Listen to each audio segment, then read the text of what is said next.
Shalom Bapak Ibu yang dikasih oleh Tuhan, kembali lagi kita merenungkan firman Tuhan dalam masa Prapaskah ini. Biarlah setiap firman Tuhan yang kita dengarkan boleh menolong kita, menghantarkan kita untuk mengingat kembali kematian dan kebangkitan Kristus. Mari sebelum kita merenungkan firman Tuhan, kita berdoa terlebih dahulu. Ya Tuhan, jangan biarkan waktu demi waktu pembahasan firman Tuhan demi pembahasan firman Tuhan berlalu dengan sia-sia. Tapi biarlah ya Tuhan, setiap firman Tuhan yang kami renungkan setiap hari ini boleh menolong kami menghayati betapa besar cinta kasih-Mu atas setiap kami orang-orang yang Kau kasihi ini. Orang-orang yang seharusnya dipantas dihukum ya Tuhan.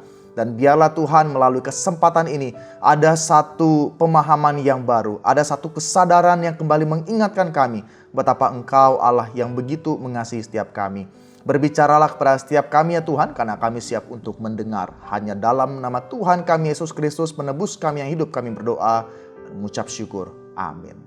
Saudara sekalian, firman Tuhan hari ini diambil dari Lukas 22 ayat 54 sampai ayat yang ke-62 yang membahas khusus mengenai Petrus menyangkal Yesus. Saya mengajak kita semua untuk membaca Alkitab firman Tuhan di tempat kita masing-masing. Saya akan membacakannya demikian. Lalu Yesus ditangkap dan dibawa dari tempat itu. Ia digiring ke rumah imam besar dan Petrus mengikut dari jauh. Di tengah-tengah halaman rumah itu orang memasang api dan mereka duduk mengelilinginya. Petrus juga duduk di tengah-tengah mereka. Seorang hamba perempuan melihat dia duduk dekat api. Ia mengamat-amatinya lalu berkata, "Juga orang ini bersama-sama dengan dia." Tetapi Petrus menyangkal katanya, "Bukan, aku tidak kenal dia." Tidak berapa lama kemudian seorang lain melihat dia lalu berkata, "Engkau juga seorang dari mereka." Tetapi Petrus berkata, "Bukan, aku tidak." Dan kira-kira sejam kemudian seorang lain berkata dengan tegas, "Sungguh orang ini juga bersama-sama dengan dia, sebab ia juga orang Galilea." Tetapi Petrus berkata, "Bukan, aku tidak tahu apa yang engkau katakan." Seketika itu juga sementara ia berkata, berkokoklah ayam. Lalu berparinglah Tuhan memandang Petrus. Maka teringatlah Petrus bahwa Tuhan telah berkata kepadanya, "Sebelum ayam berkokok pada hari ini, engkau telah 3 kali menyangkal aku." Lalu ia pergi keluar dan menangis dengan sedihnya. Saudara sekalian, ketika kita berbicara mengenai tidak diakui, itu tentunya adalah suatu hal yang sangat menyakitkan sekali. Tidak diakui artinya kita merasa ditolak. Apalagi jikalau yang melakukan itu adalah orang yang sangat dekat dengan kita, adalah orang yang kita sangat kasihi. Tentunya ketika orang tersebut tidak mengakui siapa kita, entah itu dia adalah saudara kita atau teman kita, tentu akan ada rasa sakit yang begitu mendalam sekali yang kita rasakan.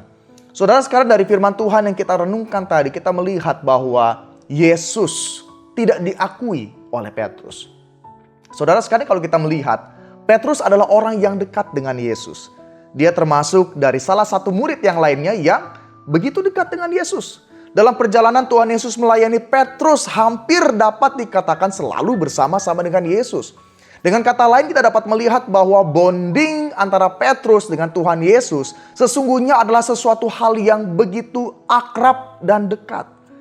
Namun dari firman Tuhan yang kita dengarkan barusan, ada satu hal yang begitu mencengangkan bahwa Petrus menyangkal Tuhan Yesus. Saudara sekalian, sebelum dalam kesempatan ini kita tahu bahwa dalam perjamuan terakhir di situ Petrus memberikan satu komitmen kepada Tuhan Yesus bahwa dia akan ikut Tuhan Yesus mati bersama-sama dengan Tuhan Yesus. Tetapi di situ kita dapat melihat satu keberanian yang ditunjukkan oleh Petrus pada saat perjamuan makan malam tidaklah terbukti pada saat Tuhan Yesus sedang duduk menanti penyiksaan yang besar. Saudara sekalian, kita melihat apa yang dialami oleh Petrus. Ada suatu hal yang mungkin membuat kita menggelengkan kepala atau membuat kita terheran-heran. Mengapa seorang Petrus yang begitu dekat dengan Yesus bisa melakukan hal yang demikian? Saudara sekalian, sesungguhnya kalau kita melihat dengan seksama, dengan sungguh-sungguh manusia yang berdosa, seharusnya kita tidak begitu kaget dengan apa yang dialami oleh Petrus, saudara sekalian. Karena itulah manusia yang berdosa. Itulah gambaran manusia berdosa. Dan kepada orang-orang yang demikianlah Tuhan Yesus justru datang. Kalau kita melihat dalam firman Tuhan dalam Yohanes 1 ayat 10 sampai yang ke-11, di sana dikatakan apa? Ia telah ada dalam dunia dan dunia dijadikan olehnya, tetapi dunia tidak mengenalnya. Ia datang kepada milik kepunyaannya, tetapi orang-orang kepunyaannya itu tidak menerimanya. Saudara sekalian, ini adalah satu fakta yang betul-betul harus kita perhatikan. Bahwa inilah kita orang berdosa. Orang yang sesungguhnya tidak pernah mencari Tuhan. Orang-orang yang sesungguhnya tidak pernah menghargai kasih Tuhan yang begitu besar. Saudara sekalian, apa yang dialami oleh Petrus ini juga dicatat di keempat Injil lainnya. Matius, Markus, Lukas, Yohanes dengan tegas mengatakan bahwa sesungguhnya apa yang dilakukan Petrus ini adalah sesuatu hal yang confirm, suatu hal yang pasti, tegas, dan juga perlu mengingatkan kita bahwa kita pun bisa menyangkal Tuhan Yesus, bisa tidak mengakui Tuhan Yesus. Mungkin kita berkata begini, nggak mungkin lah, saya sudah percaya sama Tuhan Yesus, tidak mungkinlah saya menyangkal Tuhan Yesus dalam kehidupan kita setiap hari.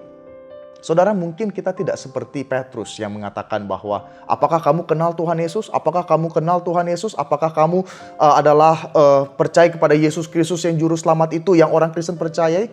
Mungkin kita akan masih berani mengatakan, ya saya percaya kepada Yesus yang dikatakan dalam Alkitab. Tetapi sesungguhnya mungkin dari sikap perilaku kita mungkin tidak mengakui Dia. Kita seringkali berbuat hal-hal dalam dunia ini yang serupa dengan dunia ini.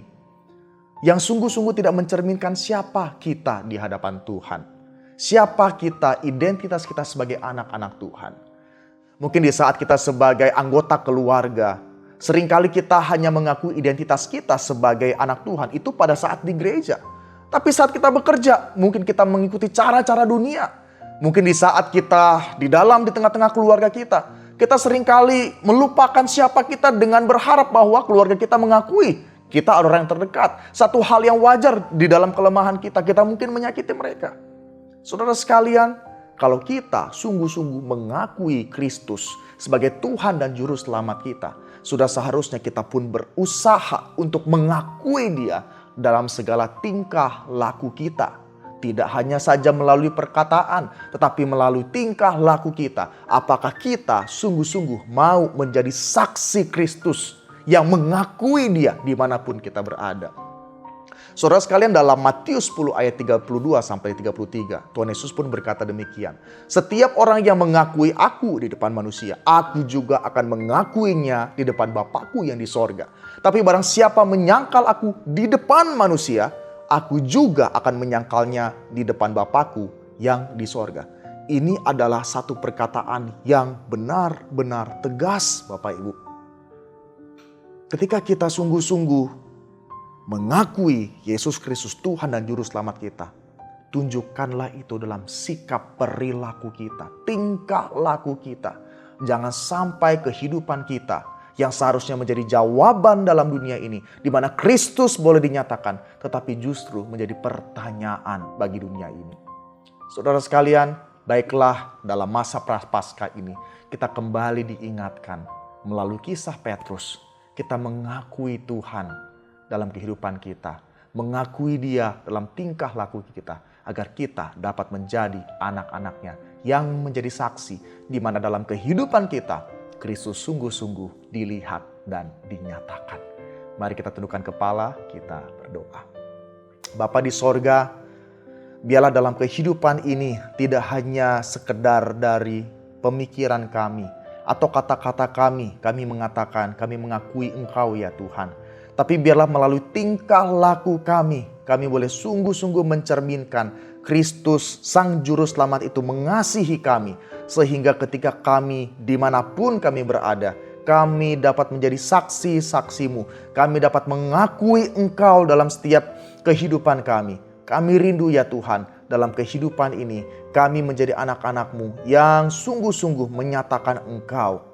Ampuni kami ya Tuhan apabila dalam kehidupan ini ketika kami mungkin sedang terpojok atau sedang terintimidasi, Mungkin dalam pikiran kami adalah orang percaya, kami adalah anak-anak-Mu. Tapi dalam tingkah laku kami berkompromi dengan dunia ini. Ampuni kami ya Tuhan. Dan biarlah melalui kesempatan ini, kami mau ya Tuhan mengakui Engkau dengan totalitas hidup kami. Tidak hanya sekedar pemikiran kami, tapi juga melalui sikap perilaku kami. Kami mau mengakui Engkau. Terima kasih ya Tuhan, bahwa melalui Petrus kami belajar bahwa kepada seorang Petrus yang demikian pun Engkau mengasihi Petrus. Kami pun percaya dalam kehidupan kami, anugerah-Mu yang besar, wujud nyata kasih-Mu yang besar atas setiap kami. Terima kasih ya Tuhan. Hanya dalam nama Tuhan kami Yesus Kristus kami berdoa dan mengucap syukur. Amin. Biarlah renungan ini boleh memberkati setiap kita dan Tuhan memberkati kita semua.